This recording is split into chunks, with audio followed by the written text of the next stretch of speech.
नमस्कार, BS TV देख रहे हैं आप। मैं हूं आपके साथ अभिनय सिंह चौहान। हम साथ साथ हैं और हम साथ साथ क्यों हैं? क्योंकि मध्य प्रदेश में विधायकों की अब बल्ले बल्ले होने वाली है। 9 साल बाद अब उनकी सैलरी में इंक्रीमेंट लगने वाला है। जी हां, बीजेपी और कांग्रेस विधायकों ने वेतन और पेंशन बढ़ोतरी की सिफारिश का समर्थन कर दिया है। अब इस मुद्दे पर इसलिए भी चर्चा हो रही है क्योंकि वेतन बढ़ने से माननीयों पर कितना फर्क पड़ेगा। पहले देखिए रिपोर्ट, फिर शुरू करते हैं इस मामले पर चर्चा। देश में 8 साल बाद विधायकों का वेतन और पूर्व विधायकों की पेंशन बढ़ाए जाने की तैयारी है। संसदीय कार्य मंत्री कैलाश विजयवर्गीय की मौजूदगी में विधानसभा की सदस्य सुविधा समिति ने वेतन पेंशन बढ़ोतरी का प्रस्ताव अध्यक्ष नरेंद्र सिंह तोमर को दिया। इस प्रस्ताव के तहत विधायकों के वेतन में करीब 63% बढ़ोतरी होगी, जबकि पेंशन भी 2 गुना से ज्यादा होगा। विधानसभा इसे अब राज्य सरकार को मंजूरी के लिए भेजेगी। इससे पहले ही राज्य सरकार विधायकों को घर और वाहन के लिए ऋण की राशि को पहले ही 2 गुना कर चुकी है। विधायकों को भत्तों के साथ मिलते हैं 1,10,000 रुपए। बढ़ोतरी को मंजूरी मिलने के बाद मिलेंगे 1,75,000 रुपए। पूर्व विधायकों को कितना मिलता है पेंशन? वर्तमान में पूर्व विधायकों को मिलती है 35,000 रुपए पेंशन। बढ़ोतरी को मंजूरी मिलने के बाद मिलेंगे 75,000 रुपए पेंशन। लंबे समय से विधायकों और पूर्व विधायकों की पेंशन बढ़ाने का मामला सुविधा समिति में चल रहा है। कई दौर की बैठकों के बाद सभापति व वरिष्ठ विधायक नागेंद्र सिंह गुड़ ने सदस्यों से चर्चा के बाद इसे अंतिम रूप दिया। जल्द ही प्रस्ताव मुख्यमंत्री को दिया जाएगा। बीजेपी विधायकों ने इसे अपनी जरूरत भी बताया है। वेतन बढ़े भी सही तो कोई दिक्कत नहीं है, क्योंकि एक विधायक को पूरे क्षेत्र का दौरा करना पड़ता है। फिर भी जो विधानसभा निर्णय लेगी उसमें हम खुश। विधायक निधि में अभी 2.5 करोड़ रुपए हैं, जिसे बढ़ाकर 5 करोड़ करना प्रस्तावित है। इसी तरह स्वेच्छा अनुदान 75 लाख रुपए है, जिसे 1 करोड़ किए जाने का प्रस्ताव है। समिति के प्रस्ताव के तहत अभी विधायकों को एक सरकारी कर्मचारी मिलता है, लेकिन वह नियमित अवकाश भी लेता है। अन्य छुट्टियां भी शामिल हैं। इसलिए एक व्यक्ति आउटसोर्स के माध्यम से दिया जाए। ये बतौर असिस्टेंट काम करेगा। क्यों नहीं बढ़ना चाहिए? बिल्कुल बढ़ना चाहिए। निश्चित रूप से देखिए, विधायकों को जो सुविधाएं मिलनी चाहिए उसमें अगर बढ़ोतरी होती है तो मैं समझता हूँ उसमें कोई गुरेज नहीं है। समिति की सिफारिश पर सरकार विचार करेगी। वेतन भत्ते बढ़ाए जाने का बीजेपी कांग्रेस विधायकों ने समर्थन किया है। किसी ने इसे वक्त की जरूरत बताया तो किसी ने इसे विधानसभा के कार्यक्षेत्र से जोड़ दिया। यदि माननीयों का वेतन पेंशन बढ़ता है तो सवाल यही है कि इससे जनता का कितना भला होगा। भोपाल से बीएस टीवी के लिए मनोज राठौर की रिपोर्ट। और चलिए, इस विषय पर हमारे साथ चर्चा करने के लिए खास पैनल जुड़ गया है। डॉक्टर गुलरेज शेख भाजपा प्रवक्ता है, हमारे साथ जुड़ गए हैं। रितेश त्रिपाठी जी कांग्रेस प्रवक्ता है, हमारे साथ। दोनों ही मेहमान जुड़ गए हैं। दोनों ही मेहमानों का बहुत बहुत स्वागत है बीएस टीवी के मंच पर, बीएस टीवी के साथ जुड़ने के लिए। और चलिए चर्चा की शुरुआत करते हैं। जिस घड़ी का सभी विधायकों को इंतजार था वह घड़ी आने वाली है और इंक्रीमेंट होने वाला है। देखिए, शुरुआत करेंगे गुलरेज जी आपके साथ। शेख साहब, जिस तरह की ये बात है कि देखिए, सबसे अच्छी बात यह है कि कई मामलों में मतभेद होता है, लेकिन इसमें दोनों ही पक्ष और विपक्ष दोनों ही साथ हैं, राजी हैं कि विधायकों का अगर पेंशन और वेतन बढ़ता है तो बहुत ही अच्छी बात है। कैसे देखते हैं गुलरेज साहब? देखिए, हम इसको राजनीति से ऊपर उठ के एक चीज सोचे कि विधायक जो होता है वो चाहे कांग्रेस का हो, निर्दलीय हो, भाजपा का हो, वो भी एक इंसान होता है। और मुझे ये बात बोलने में कोई गुरेज नहीं होती, चाहे वो मंत्री हो चाहे विधायक हो। लोग तरह तरह की बातें करते हैं। मैं कहता हूं कि किसी बहुत बड़े अफसर से अपने जिले में आप उसके घर पर रात को 1 बजे जाके दिखाएं, क्या आपको अटेंड करेगा? लेकिन किसी मिनिस्टर के घर पे भी, किसी विधायक या सांसद के घर पे भी रात को 2 बजे भी जाओगे तो आपको अटेंड करेगा और आपका काम करेगा। तो उसमें उसके बहुत सारे व्यय भी होते हैं। कोई आता है तो उसको चाय पान भी करवाता है। वो क्षेत्र कई बार बहुत बड़ा होता है। कुछ क्षेत्र तो ऐसे होते हैं कि जो ग्रामीण अंचल खूब बड़ा होता है एरिया, उसके अंदर, जैसे मैं उदाहरण दूं आपको कि उज्जैन की घटिया सीट, आप घटिया सीट को देखोगे तो उसका बहुत विस्तृत ग्रामीण क्षेत्र है, तो उसमें जो चलना फिरना है, जो टू एंड फ्रो है, जो मूवमेंट होता है, जो उनका प्रवास होता है, उसमें भी बहुत सारे खर्चे होते हैं। फिर आपको स्टाफ की भी आवश्यकता पड़ती है। और दूसरी एक बात और भी है कि अगर आपको ईमानदारी से काम करना है तो आपको अपने घर के खर्चे भी उठाने हैं, बच्चों की फीस होती है, वृद्ध माँ बाप होते हैं उनके पैसे होते हैं, बच्चे हैं, खुद का भी कुछ खर्च होता है। तो अगर आपको एक अच्छी तनख्वाह मिलती है तो आपसे अपेक्षा की जा सकती है कि आप ज्यादा काम करेंगे अपने क्षेत्र में और लोगों का। और वैसे भी एक बात है कि लंबे समय से वृद्धि हुई भी नहीं थी, और यूं भी देखें आप तो दूसरे राज्यों में आज भी वेतन मध्य प्रदेश के मुकाबले बहुत ज्यादा है।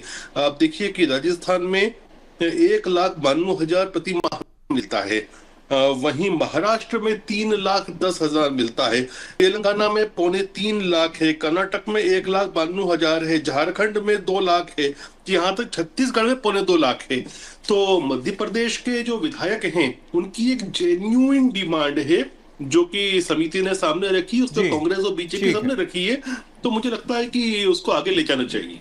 ठीक है, बिल्कुल। चलिए रितेश जी, भाजपा ने भी इस फैसले का स्वागत किया है, कांग्रेस ने भी स्वागत किया है। कैसे देखते हैं, अगर वेतन वृद्धि होती है तो क्या क्या लाभ विधायकों को होंगे और अल्टीमेटली इसका लाभ जनता तक कैसे पहुंचेगा? रितेश जी। जब आदमी के पास थोड़ी सी आमदनी बढ़ जाती है जी, तो कहा जाए कि और जो अन्य टेंशन है उससे जुड़े हुए वो थोड़ा सा आदमी रिलीज हो जाता है उन सब चीजों को लेकर। क्योंकि जब कोई भी व्यक्ति विधायक या ऐसा जनप्रतिनिधि बनता है, जब उसे 2 से 3 लाख जनता का दायित्व का निर्वहन करना होता है, तो आप देखेंगे कि कम से कम 15 से 20 लोगों का स्टाफ है।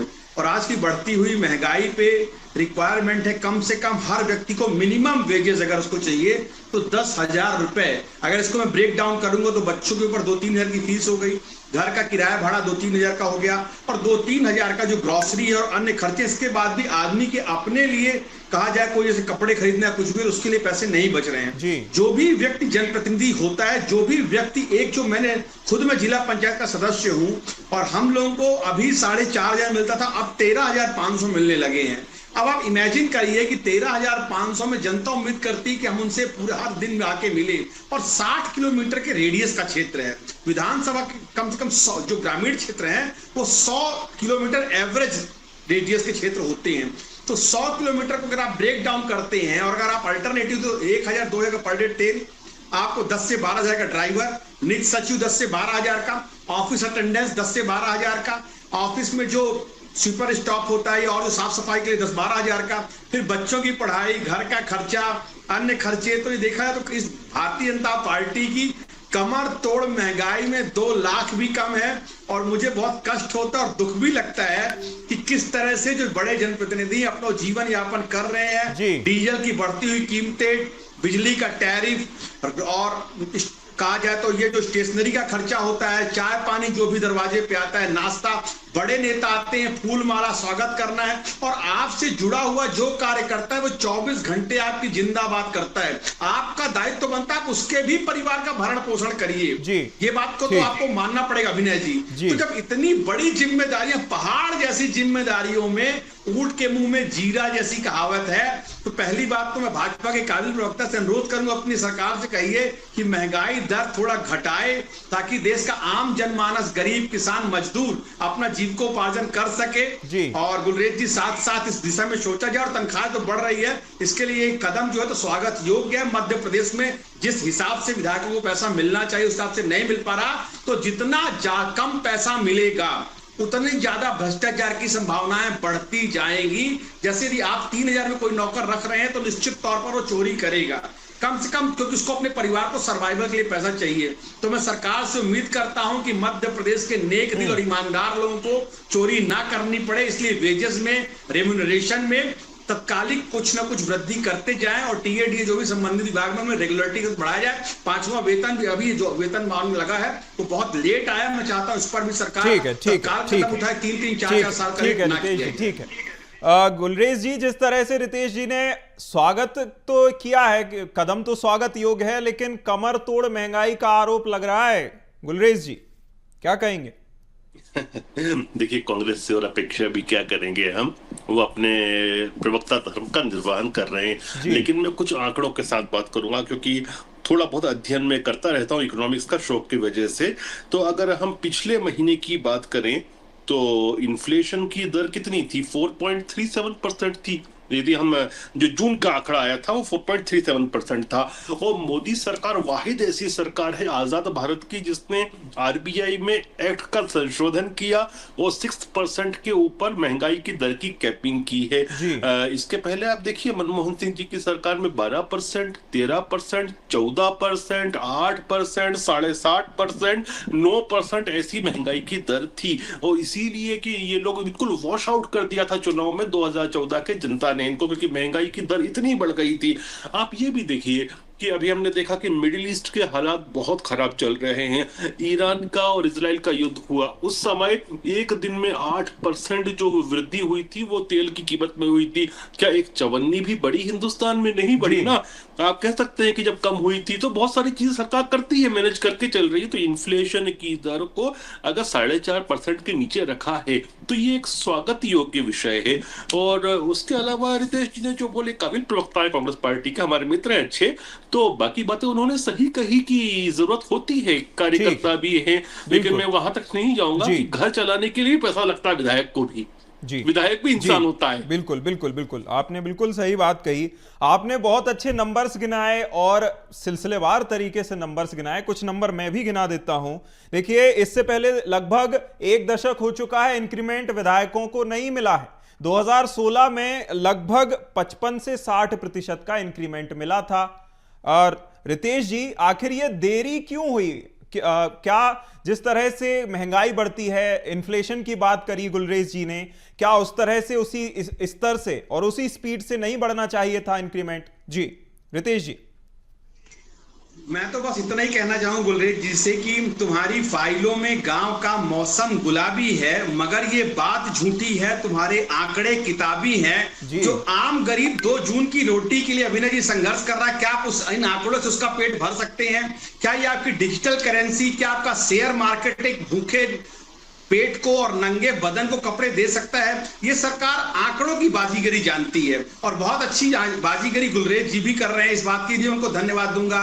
पर जो मूल मुद्दे हैं, जो धरातल के मुद्दे हैं, जो किसान मजदूर के मुद्दे, क्या भारतीय जनता पार्टी इस बात से इंकार कर सकती है कि उन्होंने खाद की बोरी से 5 किलो डीएपी चुरा लिया है और 400 रुपए रेट बढ़ा दिया है? क्या भारतीय जनता पार्टी इस बात से इंकार कर सकती है कि जो मध्य प्रदेश में मिनिमम रेम्यूनरेशन एक्ट है उसका पालन नहीं किया जा रहा है? क्या आप इस बात से इंकार कर सकते हैं कि अडानी की संपत्ति विगत 1 दशकों में 1000 गुना से ज्यादा बूस्टअप कर गई है और वो top richest, one of the top richest की कैटेगरी में आ गया? तो जब पूरे देश की संपदा, पूरे देश की संपत्ति कुछ हाथों में हो जाती है, जो फाइनेंशियल इनबैलेंस इस कदर बढ़ जाता है कि 99% लोग सर्वाइवल के लिए जी रहे हैं जिस देश में, और 1% लोगों की, चाहे अडानी हो, अंबानी हो, टाटा, की संपत्तियां निरंतर बढ़ती जा रही है, तो कहीं ना कहीं सरकार को इस पूंजीवाद में लगाम लगाने की आवश्यकता पड़ती, वरना 80 करोड़ लोग 2 जून की रोटी के लिए सरकार पर निर्भर है। ये मैं मानता हूं कि पूरे देश के लिए बहुत ही दुखदाई आंकड़ा है, बहुत ही दुखदाई कीमत है। और सबसे अंतिम और बड़ी बात मैं आपके सामने रखना चाहूंगा कि क्या आने वाले 2029 के चुनाव में मोदी सरकार ये लिख पाएगी कि बहुत हुई महंगाई की मार? फिर एक बार मोदी सरकार जिस किसान को उसने ठगा है, जिस मजदूर को ये महंगाई की मार झेल रहा है, जो आम आदमी बेरोजगारी की मार झेल रहा है, क्या गुलरेज जी ये आप स्लोगन आज भी चला सकते हैं? इतना सामर्थ्य है मोदी सरकार में? इस बात का जरा जवाब दीजिए। बिल्कुल बिल्कुल, जिस तरह से आपने शेरो शायरी के साथ सवालों की बौछार कर दी है, जवाब लेने में भी काफी आनंद आएगा। गुलरेज जी, जिस तरह से और आपके ऊपर सवालों की बौछार हुई है, देखिए, एक सीधे तौर पर रितेश जी की ओर से कहा गया है कि गरीब और गरीब, अमीर और अमीर होता जा रहा है। आखिर ऐसा क्यों? देखिए, ये बिल्कुल गलत बात है। इसलिए गलत बात है ये कि आंकड़े जो बोलते हैं, आप आंकड़ों को झुठला दे तो उसका फिर तो कोई कुछ नहीं कर सकता। जैसे वर्ल्ड बैंक का आंकड़ा कहता है, हमारा आंकड़ा नहीं कहता, वर्ल्ड बैंक का आंकड़ा कहता है कि मध्य प्रदेश की जो स्टेट जीडीपी ग्रोथ है वो 16.2% है। आप किसी कांग्रेस के या विपक्ष के शासित राज्य की इतनी दिखा के दिखाएं तो हम मान जाएंगे उस चीज को। तो आंकड़े जो होते हैं वो अपने आप में सब कुछ कहानी बोलते हैं। और आप ये बताइए ना कि जब हिंदुस्तान मनमोहन सिंह के समय 11वें नंबर की अर्थव्यवस्था थी दुनिया की, और अब मोदी जी ने उसको चौथे नंबर की बना दी और सून बहुत जल्दी तीसरे नंबर की हो जाएगी। तो क्या उसके साथ एम्प्लॉयमेंट नहीं बढ़े हैं? बढ़ते हैं। आप खुद देखिए अपने आसपास कि आप जिन संस्थाओं के साथ पहले काम करते थे आपके प्रोफेशन में, वहां एम्प्लॉय की तादाद कितनी होती थी, अब कितनी होती है? फिर आप ये बताइए 260% से ज्यादा यदि इजाफा होता है पीएफ के अकाउंट्स में, और ईपीएफ कोई भी किसी का अकाउंट में नहीं डालता, आप मेरे अकाउंट में नहीं डाल देंगे, या हमारे रितेश भाई का अकाउंट में मैं नहीं डाल दूंगा। कोई किसी के यहाँ जॉब करता है तो वो 24% का जो कंट्रीब्यूशन जाता है, जिसमें 12.5% एम्प्लॉय का होता है, एम्प्लॉयर का 12.5% होता है, उसके अकाउंट्स में 260% का इजाफा हुआ है। तो ये 260% तो अकाउंट खुले, मतलब लोगों को रोजगार प्राप्त हुआ है। तो इस प्रकार की कुछ तो भी बातें बोलने से कुछ नहीं होता। जो ठोस आंकड़े हैं वो दर्शाते हैं कि भारत 11 नंबर से चौथे नंबर की विकसित अर्थव्यवस्था बना है। ठोस। और दूसरा एक और भी देखिए, इकोनॉमिक्स में दुनिया भर का एक जाना माना फॉर्मूला होता है कि किसी देश में भी अगर 12% से ज्यादा बेरोजगारी की दर होती है तो वहां फिर लोग सड़कों पे आ जाते हैं। अगर हिंदुस्तान में इनके पिछले 11 साल से ये बातें कर रहे हैं, ये अगर इतनी अनएम्प्लॉयमेंट की दर होती, लोग इतने परेशान होते तो सड़क पे आ जाते, इनको सत्ता में बिठा देते। लेकिन इनको क्यों नहीं बिठा रहे हैं लोग? क्योंकि लोगों की जेब में भी पैसा है, पेट में रोटी भी है। ठीक है। चलिए रितेश जी, देखिए हम बात कर रहे हैं विधायकों के पेंशन और किसको लेकर, वेतन वृद्धि को लेकर।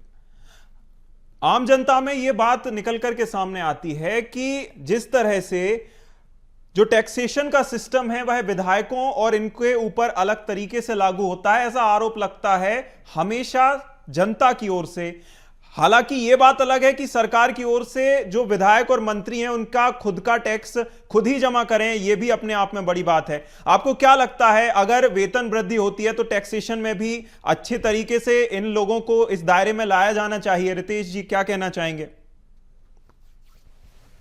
बिल्कुल लाया जाना चाहिए। देश का पूरा स्वरूप एक साथ रहना चाहिए, पर इस बात का भी ध्यान दिया जाना चाहिए कि ये लोग 2 लाख से ज्यादा लोगों के प्रतिनिधि हैं। ये 2 लाख फैमिलीज को मैनेज करके चलना है, और इनसे जुड़े हुए 100 से ज्यादा ऐसे परिवार हैं जो सर्वाइवल के लिए इन्हीं पर डिपेंड है, चाहे वो ड्राइवर हो, पर्सनल असिस्टेंट हो, ऑफिस असिस्टेंट हो, निजी सहायक हो, और विधानसभा में जो उनका सहयोगी है, चाहे वो हो, चाहे अपने जो जहां जो निर्वाचित हुए उस क्षेत्र का सहयोगी हो, चाहे बंगले का सुपरवाइजर हो। तो ऐसे सैकड़ों जिम्मेदारी विधायकों के ऊपर है। पर थोड़ा सा अभिनय जी, मैं गुलरेज जी की बातों का जवाब देना चाहूंगा कि आप बहुत ही उम्दा काम कर रहे हैं। विगत 11 वर्षों में आपने देश का नाम रोशन कर दिया है। शायद यही कारण है अब जो आंकड़े आपके सामने प्रस्तुत कर रहा हूं, क्योंकि आप बार बार आंकड़ों पे आ जाते हैं गुलरेज जी। हमारा पासपोर्ट 157 नंबर पर स्टैंड करता है, और किसी भी देश की अर्थव्यवस्था और किसी भी देश की पूरे वर्ल्ड वाइड जो कंडीशन है वो वहां के पासपोर्ट की इमेज देख के नंबर 1।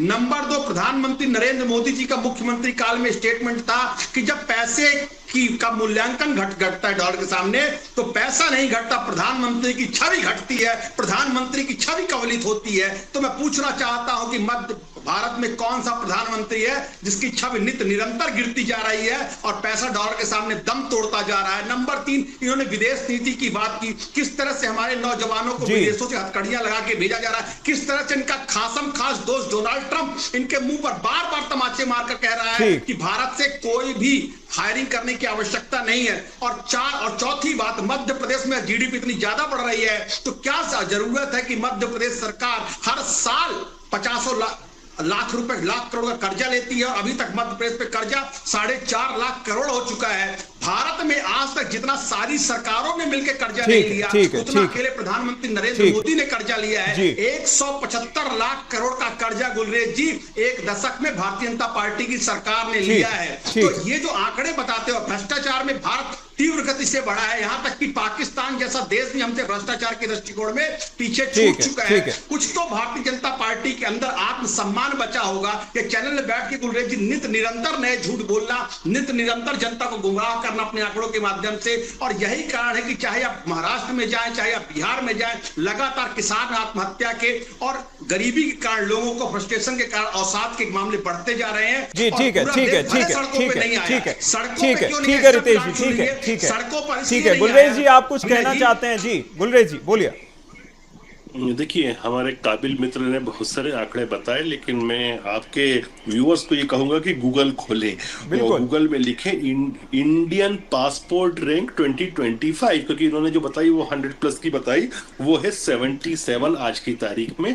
पिछले साल थी ये 85 और आज है 77। ये बड़ी है और ये गूगल पे आप जैसे ही खोलोगे आपको सबसे पहला वही आंकड़ा आएगा जो मैं बता रहा हूँ। सरकार है, मैं हवा की बात नहीं कर रहा, आपने उसको 147 आपने गलत बताया ना भाई साहब। कम से कम जनता को ये तो बोले कि हम झूठ बोलते हैं, हमको ट्रेनिंग दी जाती है, आप लोगों को क्यों झूठ बोलते हो? देखिए, मैंने आपके झूठ को अभी एक्सपोज कर दिया, जनता के सामने एक्सपोज कर दिया कि आपने अभी 125 के आसपास रैंकिंग बताई हिंदुस्तानी पासपोर्ट की, जबकि 77 है। फिर दूसरी बात अभी आप भाई साहब ने कहा कि मोदी जी ने जो नहीं आप देखिए आपने अभी जो बोला था वो जनता ने भी सुनी, जनता ने भी सुनी। तो भैया आप अच्छा बताइए, मनमोहन सिंह के समय क्या थी पासपोर्ट की रैंकिंग? भारतीय पासपोर्ट की रैंकिंग मनमोहन सिंह के समय क्या थी? आप बताइए ना मुझे। देखिए, आपने गूगल की बात कही, मेरी बात सुनिए रितेश जी मेरी बात सुनिए। गुलरेज जी ने जिस तरह से गूगल की बात कही, गूगल में सर्च करके आंकड़े भी निकाले जा सकते हैं। एआई का जमाना चल रहा है, आर्टिफिशियल इंटेलिजेंस से आप कोई भी सवाल पूछेंगे वह आपको जवाब दे देगा। ऐसा ही आर्टिफिशियल इंटेलिजेंस ये भी जवाब देता है कि पूरे भारत में कुछ % ही लोग टैक्स देते हैं। और अगर गुलरेज जी मैं गलत नहीं हूं तो जिस गति से अगर मान लीजिए एकदम से वृद्धि की जाती है पेंशन और उसमें, इसी गति से जो टैक्स देने वाले लोग हैं भाई इस गति से नहीं बढ़ेंगे। आखिर आपको नहीं लगता कि उन्हीं टैक्स पेयर्स पर और ज्यादा भार बढ़ जाएगा अगर वेतन वृद्धि होती है तो? गुलरेज जी, दोनों ही मेहमानों के जवाब। जी देखिए, आपका सवाल बहुत मौजूद सवाल है ये, और बड़ा डीप सवाल भी है। देखिए, सरकार चाहे तो जो टैक्स की नेट है उसको वो स्टिफ कर सकती है, लेकिन होता क्या है कि उसमें जो बहुत छोटा व्यापारी होता है ना वो ज्यादा कसा जाता है। तो सरकार के पास एक जिसको कहते हैं हम टाइट रोप वॉक वाली स्थिति रहती है कि उसको बहुत छोटे व्यापारी का भी ध्यान रखना है और टैक्स के नेट को भी विस्तार करना है, तो उसको साथ लेकर सरकार चलती है। लेकिन जब आपकी इकोनॉमी का राइज होता रहता है और जब आपकी स्टेट जीडीपी और नेशनल जीडीपी बढ़ती है तो आपका ओवरऑल कलेक्शन में भी विस्तार होता है। जैसे अभी कांग्रेस के प्रवक्ता बोल रहे थे कि मोदी सरकार ने इतना कर्जा लिया है जितना सारे प्रधानमंत्रियों ने मिलकर नहीं लिया। तो मैं ये भी कहना चाहता हूं, और ये बात आवाम सुन रही है, कि मोदी सारे प्रधानमंत्रियों ने मिलकर भारत को 11वें नंबर की अर्थव्यवस्था बनाया था, अकेले नरेंद्र मोदी ने 4थे नंबर की बना दिया। तो कुछ चीजें ऐसी होती है कि जो कर्ज लिया जाता है वो आपकी स्टेट जीडीपी और नेशनल जीडीपी के कितना अनुपात है उस पर डिपेंड करता है। बिल्कुल, कहीं ना कहीं जिस तरह से आपने आंकड़े बताए हैं गुलरेज जी, ये अपने आप में बड़ी बात है। नंबर्स काफी बेहतर हुए हैं, ये बिल्कुल मानने वाली बात है। रितेश जी, फाइनल कमेंट चाहूंगा आपका। जी, यही कहना चाहता हूं कि जिस देश में आज भी 80 करोड़ लोग 2 जून की रोटी के लिए सरकार पर निर्भर हों और देश में कुछ उद्योगपतियों की आय निरंतर बढ़ रही हो, आम भारत का नागरिक रोटी, कपड़ा और मकान जैसी मूलभूत सुविधाओं के लिए सरकार से लड़ाई लड़ रहा हो, उस देश की अर्थव्यवस्था के आंकड़े कुछ भी हो, पर धरातल परिस्थिति बहुत ही विकट है और सरकार घोड़े बेचकर सो रही है, अपने कुछ मित्रों को लाभ पहुंचाने का काम कर रही है। बिल्कुल, फिलहाल तो ये अपडेट है कि जिस तरह से आज समिति ने रिपोर्ट पेश की है, अपने आप में खुश होने वाली और उत्साह से विधायकों को भरने वाली खबर यही है कि वेतन और पेंशन में वृद्धि हो सकती है। दोनों ही मेहमानों का हमारे साथ जुड़ने के लिए, चर्चा करने के लिए बहुत शुक्रिया। गुलरेज जी बहुत शुक्रिया आपका, रितेश जी आपका भी बहुत शुक्रिया। जिस तरह से विधायकों की सैलरी और पेंशन बढ़ने वाली है, अपने आप में उत्साह कर देने वाली खबर है। देखना होगा सरकार की ओर से हरी झंडी कब तक मिलती है। फिलहाल इस खास चर्चा में इतना ही। आप देखते रहिए BSTV। नमस्कार।